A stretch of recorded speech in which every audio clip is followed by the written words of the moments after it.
Good morning. This is MS There's Hope. This morning we'll be speaking with Denise Meadows. Good morning, Denise. Morning. The, I messed up twice, so I'm not going to go through everything.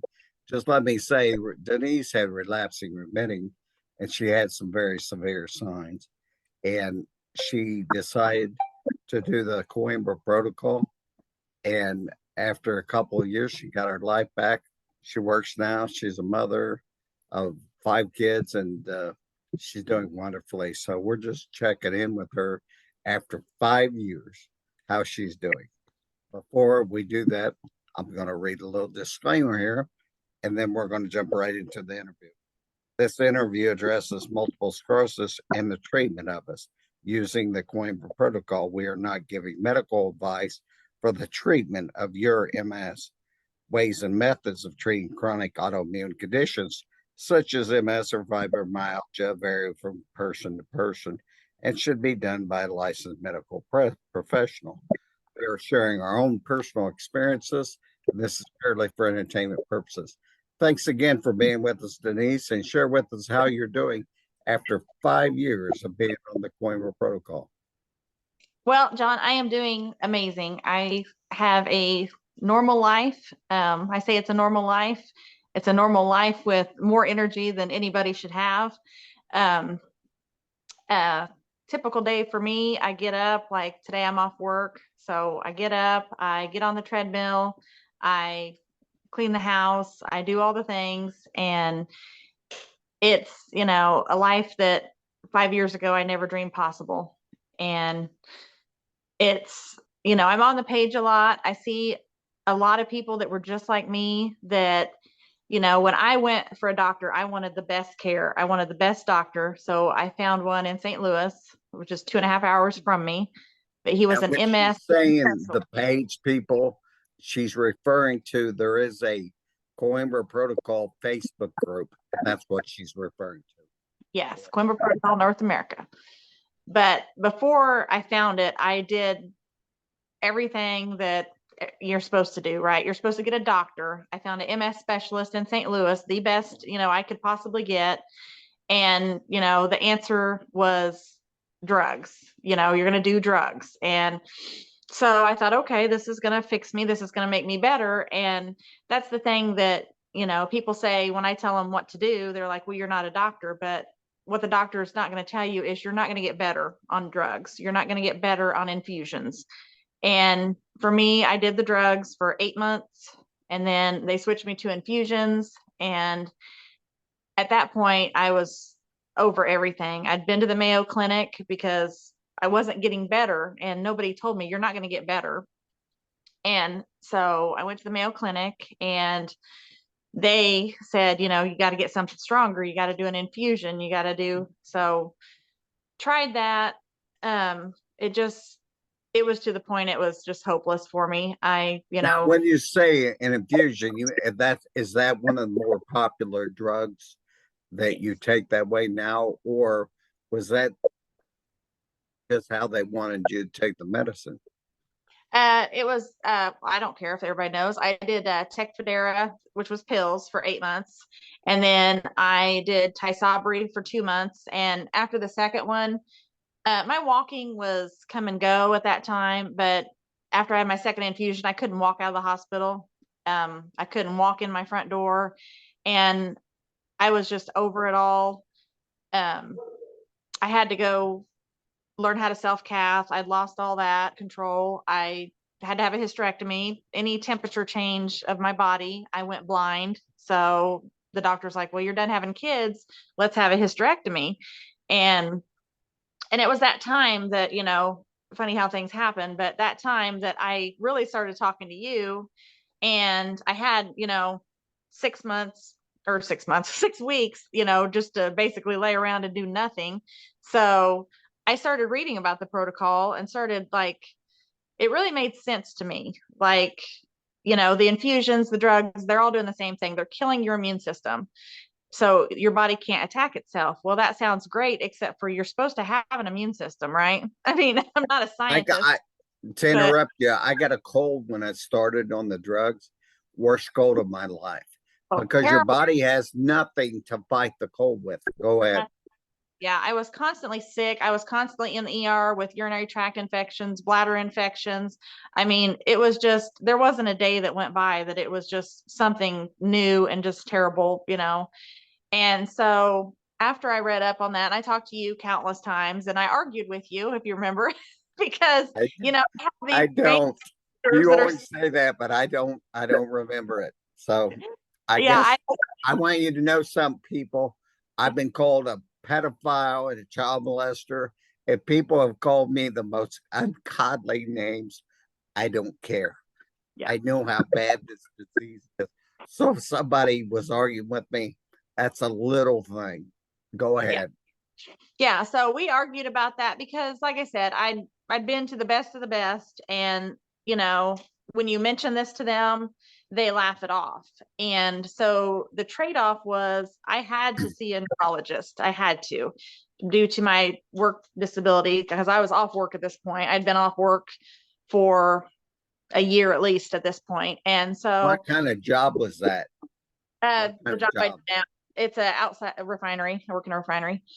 So the trade-off with the neurologist was go ahead and do this. I mean, because I told him I'm not doing any more infusions. I'm not. You can't say anything that's going to change my mind. I'm going to do this. I've read about it. I've, learned about it. It just makes sense to me. The logic makes sense. And he's like, okay, well then you have to come back every 3 months and have an MRI, and I'm going to show you this isn't working. And I'm like, fine, I'll do whatever. Just I'm not taking those infusions. And so our last visit, before I actually started the protocol, I mean, I was dead set. I mean, nobody was going to tell me anything different. And he's sitting there, begging me, you're going to have a terrible relapse if you don't take these drugs, if you don't take an infusion. How about a different infusion? Let's do a different one. And I'm like, I'm not doing anything. I'm going to come back. I'm going to have an MRI in 3 months. I'm going to do this protocol. And that's that. And I mean, he Let me had my, interrupt you 1 second there. Doesn't that make you want to just grab people and beg them? Please, please, please just try it. Please, yeah, please, I'm begging you. And yeah. that's how I feel Hmm. because Anyway, go ahead. You've been there. Yeah. Go ahead.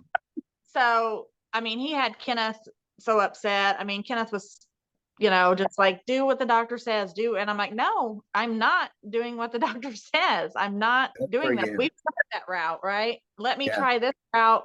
Just let me do it for 3 months. And then when we go back for an MRI, and if I, because I had 30 plus lesions when I started, I guess I should say that.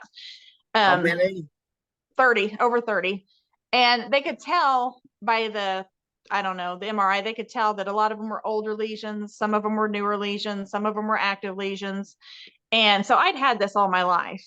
So, you say you got 95% of your life back. I think I got 295% of my life back because when there's just things that I've done all my life that I just hurt. And I just thought, well, I'm getting older. I don't Yeah. have that. So anyway, so we And did. honestly, people, I feel like I'm 30 years old now. Yeah. Maybe that's just because I've been healed of so much, and I'm so grateful that I say that. But honestly, I do. I don't wake up hurting, and I feel good. Yeah. So I know what you're saying. Yeah. Yeah, So we did that. And the first MRI came back, which when I started, I had active lesions. And so the first one came back and he said, there's no difference. Well, so I had my protocol doctor look at it and he's like, what is he saying? There's no difference. He's like, some of these are fading away and you don't have any active lesions. You're not, 3 months ago, you had active lesions. You were in a full on relapse. And now he's like, that's not right at all. So I was like, well, okay, that's kind of weird. So we adjusted every 3 months. I adjusted the vitamin D. I took more. We did all the, magnesiums, all the things that you take, and, no big deal there. So 6 months came by and that one was huge. A lot of stuff disappeared. It was huge. Um, I guess I should go back. So on the protocol, one thing with the drugs and the infusions, I never ever got I never felt good on any of it. But with the protocol, and you can search by name, you get on the Coimbra protocol North America page, you search Denise Meadows at the top. day 8, I started feeling good. I'm like, how is this day 8? And how did I walk for 2 minutes without falling? I mean, that was a huge, huge sign that I was like, okay, this is something I can, do. For me, it But was day 31. mhm, I wanted to scream. I didn't think I could ever feel like that again. yeah. And so there was these days, these good days that just kept coming, and I hadn't had good days for years. I mean, it I know. was so nobody was going to talk me out of this now. And I will say dose adjustments, terrible hard. They're terribly hard. Like when I went from taking what I took, and I'm not going to say what I take because I don't want anybody doing that without a doctor's, watching them. But when I doubled it, Exactly. it it was like it brought on some old symptoms. It brought on the bad days. And it's like Yeah, it'll make you tired and lethargic. It'll make symptoms pop up, but it goes away. it usually for me it was 2 weeks, and my husband knew it and I knew it, and going in every 3 months and doubling my dose is what we did, and it worked for me. But that 2 weeks, Kenneth's like, it's going to be 2 weeks and you're going to be much better. And it did. I mean, I was Could walking he five see miles the a day. changes in you? Oh yeah, walking 5 miles a day, the cognitive function. I mean, when I was at my worst, I caught my kitchen on fire. I thought I was cooking. I caught the kitchen on fire. I mean, it was bad. It was real Oh my bad. gosh, that's hilarious. And it's so funny because like I've got my little pill thing, right? Like old ladies carry around. But Kenneth had to make my pills because I didn't have the cognitive function to like, no, did I put this one in? Like I couldn't, even with a list, he didn't trust me to do that. So he would make my pills. And of course, he didn't want me to make supper because, he wanted a kitchen. Yeah, you may burn the house down. So there was so much I couldn't do. And that's just cognitively. And then when you add the MS fatigue, forget it. I mean, there's so many days where I'm like, I didn't get off the chair other than to Yeah, pee, and it was exhausting. And yeah, there's so many people out there that I know are going to see this and be like, I've had days like that. And I yes. just I just want you guys to read what the protocol's about. And I'm telling you, there's no way it's going to not make sense to you because it's If, just science is if there. if we could, we would beg you if we thought it would change anything. We know Yeah, that it won't, right. but we want to. Yeah. Yeah. It's so aggravating. I see people that, try the protocol for a month and no, it's not working. And I see people that don't try the protocol because, my doctor said that's not going to work. I mean, I had that so much that, I started in March, in the day after Christmas of the same year, December of 2018, my neurologist, my MS, neurologist looked at everything, the MRIs and everything, and said, you don't have MS anymore. So And who it's was this? the same that my MS neurologist, the same guy that said this And will he's never. in St. Louis, Missouri, at a very well-known hospital. Yes. Very Okay. well known, very famous. And Your world. I remember in one of your testimonials, you said your world famous neurologist. yep, and he is. And just like the world famous Mayo Clinic, they have my MRI scans and they use them for teaching. But I've called them and I said, hey, my MRIs are better now. Do you want these? You want to learn about the protocol? No, they don't have any interest in that. And it's so disheartening because I don't believe there's anybody that this protocol can't help. I see people Same getting out. way. There's so many factors, but I've not had, I don't even know when my last relapse was, honestly. Probably right before, I started on the protocol. I'm looking at my husband, maybe he knows, but Mine was I in 2016. That's what, mm-hmm, 7 years ago? And that's ages. before I started the protocol. Mm-hmm.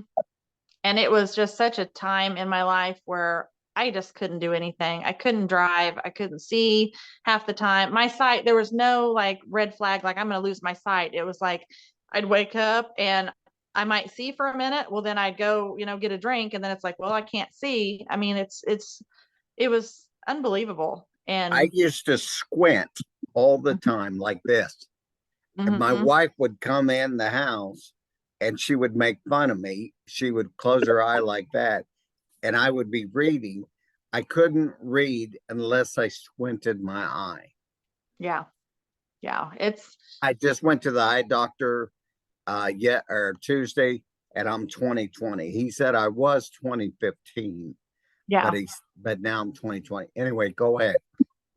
Yeah. It's just, it's so, I get people that message me all the time, and I love that. Keep messaging me, that's great. But there's so many people that just won't take that jump. And I wish I had the words, and I hope that seeing this, that maybe somebody's like, look at this. She was so bad off. And I mean, I work 12-hour rotating shifts right now. I worked 1,000 hours of overtime last year. I mean, I shouldn't be doing any of this, She's a but mother. She's a wife. She mhm, works. I mean, we, I just wish people would take that jump. I mean, it's all vitamins. It's all good for you stuff. It's not you're not going to get that with the pills. You're not going to get that with the infusions. You're putting chemicals in your body that aren't supposed to be there. So for me, it was a no-brainer for me. Nothing was working for me.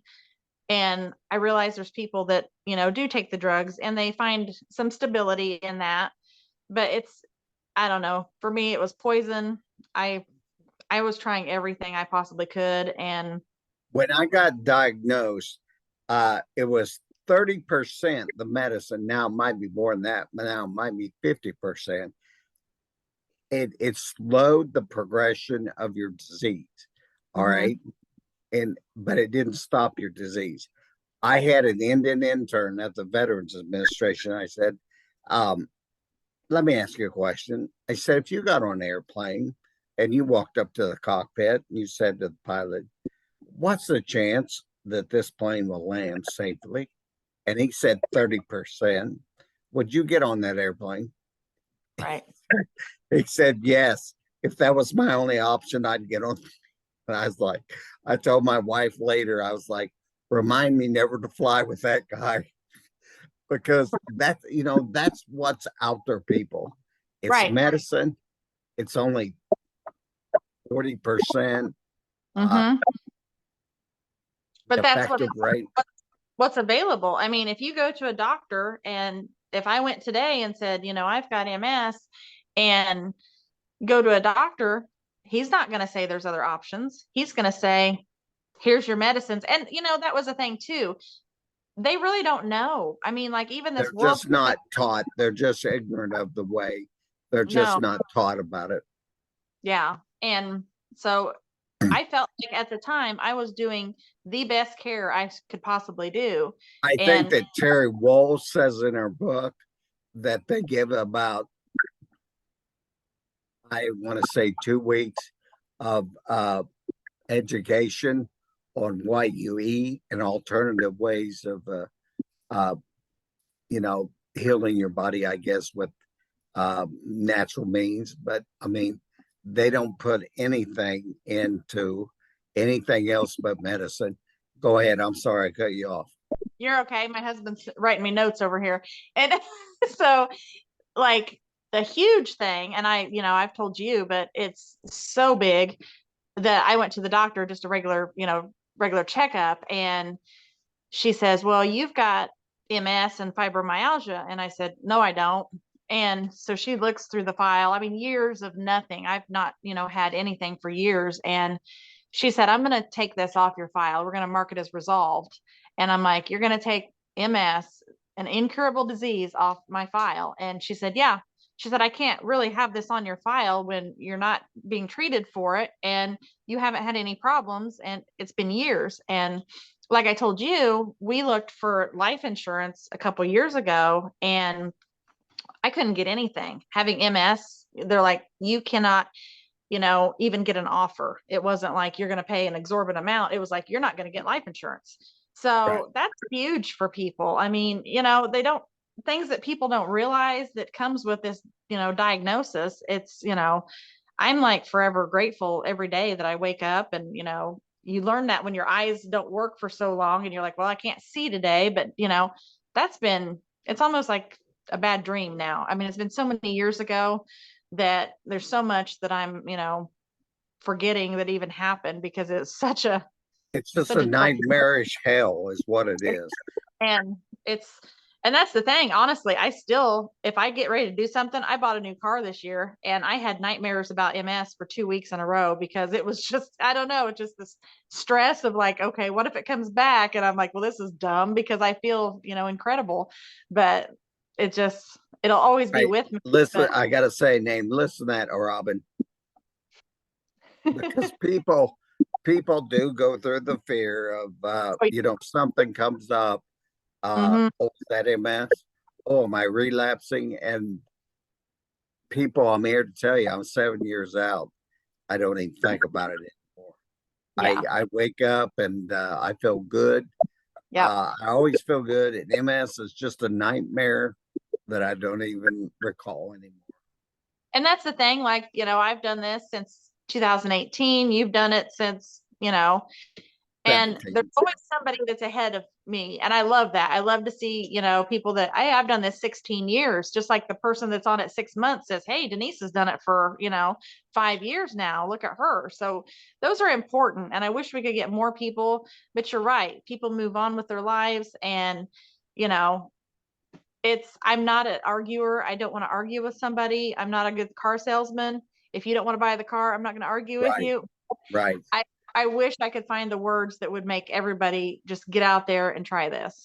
You're exactly right. And I want to interject here that what I've learned through all this is I laid on my back and I stared at the ceiling. And at first I was like, I'll never walk my daughter down the aisle. And then Mhm. after a while, I was like, hell with walking her down the aisle. I said, I won't even be alive. And I realize now there's a lot of people out there that are just like I was. They have no hope. And Yep. we're here. Denise, now she works a regular job. I'm disabled. I tell people I'm retired, Mhm. but I'm disabled, but I'm almost 60 years old. And I want to tell you something. We have good lives, no matter our condition. Mhm. We live really good lives. Anyway, go ahead, Denise. Yeah, I don't know if there is anything that anybody, needs to hear to start this. I mean, Contact Denise. it's yes, I More will. than more than happy to walk you through this or to point you in the right direction because somebody did that for her and now she's wanting to pay it forward. And I want to tell you, she'll tell you this: the smile that you get in your face is worth $1 million to us. I'll take that besides money any day Yeah. because people are so happy. They Mhm. feel so good, Yep. So it's really nice to see you now further along and saying all these things. I mean, it just Yep. continues getting better. Yeah. Yep. It does. Yeah, I don't know. What else is there to say? I mean, it's just Can, I'm can pretty much Kenneth come into the picture? yeah, Your Kenneth, husband? sure. Kenneth, I get just into want to the ask him a couple of questions. Yep, you can have him. Let's get him here. Hi, Kenneth. How are you? Mhm. All right. This is Kenneth Meadows. He's Denise Meadows' husband. Has been for how many years now? Oh God, I tell everybody too many. too many. Oh, that's hilarious. Um, No, I think Kenneth, it's 13. No, don't what ask did him. what did you think when she told you I'm going to do what John Otwell told me to do, and I'm not going to do the medicine? Well, it was hard because, I went to every appointment, every checkup, every test, every referral, everything. So, you're getting all this information that from people who, you think about it, these people are in the business to sell. They want to sell you the latest and greatest. So you start thinking about that and you start researching the stuff they're telling you, and it makes sense that some of the stuff should work. Um, at one time, she was getting excited about a specific Confusion. infusion that they were going to be able to give her. So we were all about that. Went to that infusion. Went okay. We came home. Was that this? That's what got me the urinary tract infection, Right. bladders And infections. Then after that, she had to have infusions for steroids because of the issues she was having. Wow.